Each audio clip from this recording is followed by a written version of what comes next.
Honnêtement, vu la situation régionale, parce que la vraie question elle est là, hein, c'est ce qui se passe aujourd'hui entre le Qatar, l'Arabie Saoudite et les Émirats Arabes Unis est un vrai problème. Un peu de sinécure. Et le Bahreïn et l'Égypte, tu peux ajouter Exactement. dans le tas, quoi. Ce qui se passe ici, c'est justement un moment particulier. Le Qatar est face à une crise existentielle. Il lui faut donc réagir. Le sport a toujours été un moyen pour lui d'exister. Là, il a l'opportunité de reprendre la main. Neymar, ce serait formidable. Ce serait un buzz mondial. Ce serait la preuve que le PSG est de retour, mais surtout derrière la famille qatari. Ils ont déjà réussi à prendre Alves à City. Aux Émirats. Et donc aux Émirats. On est dans cette guéguerre régionale finalement qui se transpose dans le foot.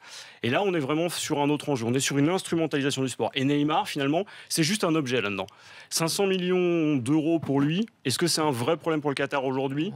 Je pense pas. Mais tu parlais d'Alves et ça intervient pile après cette vraie crise diplomatique justement entre les Émirats, mais qui n'est pas terminée. On a eu de nouvelles révélations du Washington Post récemment, donc entre les Émirats et entre le Qatar avec le piratage. Alors tu vas nous dire oui ou non avec le piratage supposé de l'agence de presse qatari.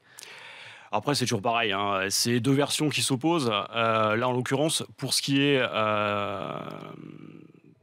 pour le piratage supposé, ça mettait le Qatar en difficulté. L'idée, c'était de le mettre au banc des pays de la région pour qu'ensuite, il soit obligé de s'aligner, faire profil bas.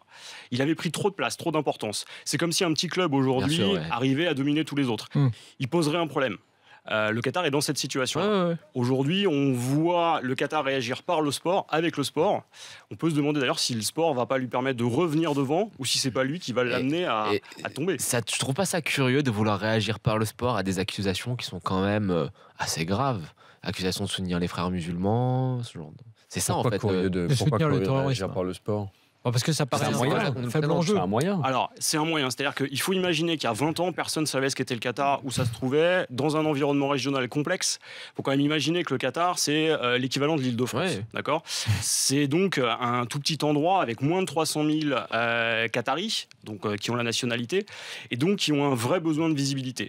Dans un environnement régional complexe. En face, vous avez l'Iran, vous avez l'Arabie Saoudite, qui clairement porte pas le Qatar dans son cœur. Et l'Iran non plus. Voilà. Et depuis 20 ans, le Qatar progresse, existe, a investi massivement. Toutes les entreprises du CAC 40 ont finalement dans leurs actionnariats le Qatar. Ils ont énormément investi ailleurs, au Royaume-Uni, aux États-Unis, en Allemagne.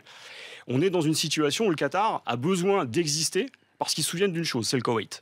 Le Koweït, dans les années 90, c'est un petit État qui est envahi par l'Irak. Et dans ce cadre-là, les États-Unis viennent l'aider au nom de la démocratie. On sait pertinemment que c'est pour l'enjeu pétrolier. Mais le Qatar s'est rappelé d'une chose. Si vous n'existez pas sur la carte, vous n'êtes pas défendu. Le meilleur moyen de se faire connaître, c'est le sport. Pourquoi ? Parce que la moitié de l'humanité se rassemble au moment de la finale d'une Coupe du Monde. Le seul enjeu, finalement, qui rassemble tout le monde, c'est le foot.